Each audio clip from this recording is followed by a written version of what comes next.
The following presentation is a VSW podcast presentation. Da da da da da da da da da da da. Oh, Beantown Sports Wolfcast. Oh, the same wolf with the cat. Da da da da da. The same wolf here, everybody. And the Boston Bruins are advancing to the Atlantic Finals, Eastern Conference semifinals. Well, technically, there's no Eastern Conference, all realigned. But you get the point, don't you? An amazing 3-1 victory over the Washington Capitals to take the series, win 4-1. I'll share you my thoughts of what happened last night on the Beantown Sports Wolfcast.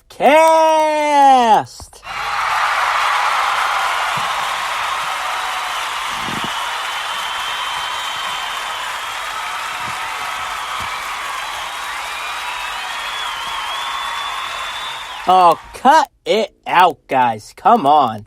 I know we're all excited. I know you had plenty of beers and Bud Lights last night while celebrating this monumental victory. I would like to give my hats off to Chara for the past decade or so. He's been playing with the Boston Bruins before signing this offseason with the Washington Capitals. This series started off evenly split with 3 overtime games in a row. One of them, Game 3, was double overtime, I believe. And Game 4 was a commanding victory by the Boston Bruins. But I want to give my heartfelt wishes to defenseman Kevin Millar, recovering with a nasty hit from one of the Capitals' defensemen on the back. Had to get taken to one of the local hospitals for an MRI on his concussion, I believe. Get well, Kevin. We'll miss you out there. But holy cow. I know I said on my last Wolfcast that if the first line shows up for the Bruins, which they have last night, and that we limit Ovechkin's shot intakes, which we did, even though the Bruins got outshot by at least 20 to the Washington Capitals, and we still had a commanding victory. The best stars last night was Pasternak with his first goal to give the Bruins the 1-0 lead. And the Capitals got one to even it out. I know Ashi got the assist. But not once, but twice with Bergeron with the goal. And it gives the Bruins a 3-1 lead. I was scared last night because before they called the goal off, there was a defenseman in the way. And the Capitals got a goal within 6 minutes left in the third period, but the refs called it off because Tuukka complained. Cassidy challenged it, that one guy was in the crease, and I saw the net move a little bit before everyone else on the NESN broadcast last night. And I want to give my hats off to the crew and everything in New England NESN Studios right here in Watertown, where the VSW is from too. I would like to thank Andy Brickley and Jack Edwards for their hard work this season.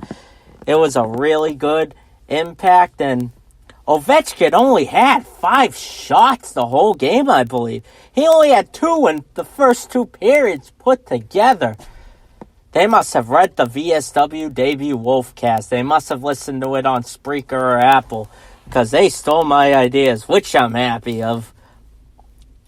It was a great commanding win from what supposedly even matched teams, with the Capitals with the 2-seed and the Bruins with the 3-seed. That was an amazing feat of accomplishment. The Bruins just put them away in games 4 and 5.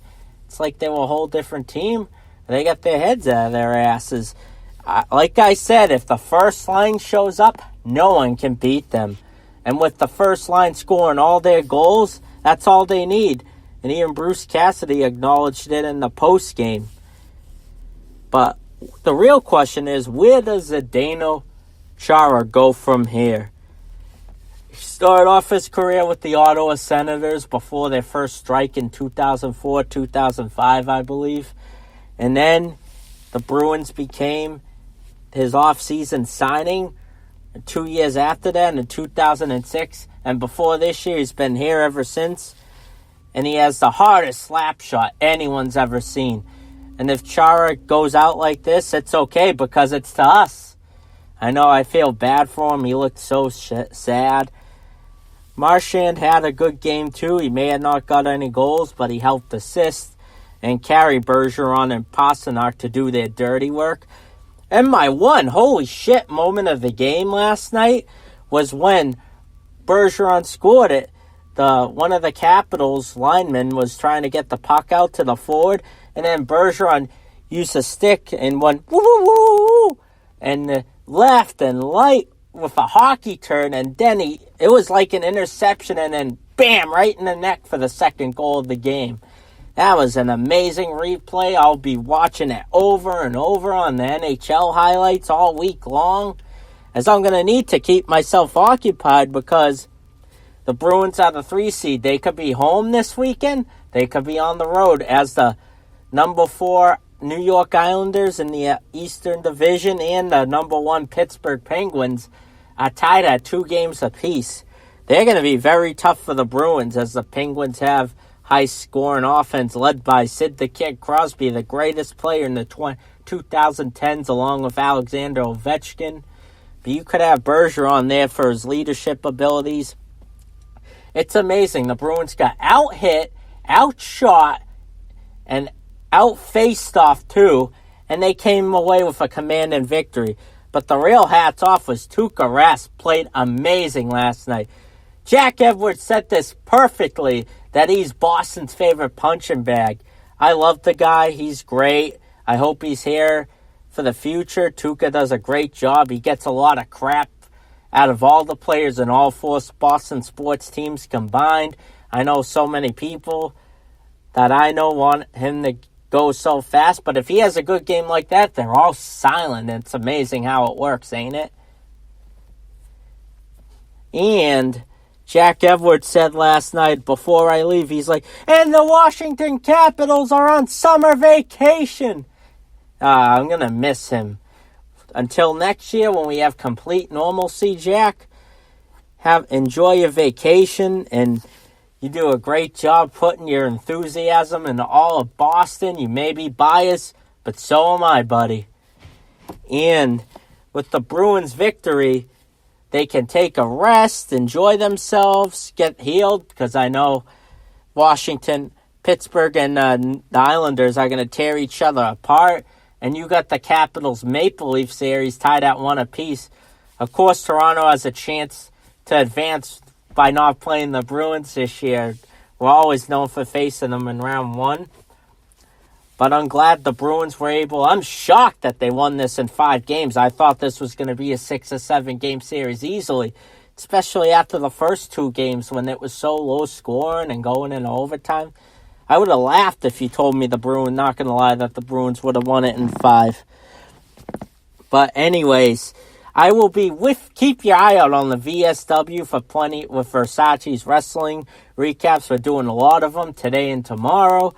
And keep your eye out at the end of the week for my whole in-depth half-an-hour preview of whether the Bruins are playing the Penguins or the Islanders. And keep your eye out for everything with Bruins related, as I might do it at the end of the week. It all depends on how fast the slow the Islanders or Penguins go. If it goes 7 games, we're going to have to wait a little longer to talk about the Bruins. And that's okay. They're more rested. And I would like to thank all of you for celebrating and watching through my Bruins recap.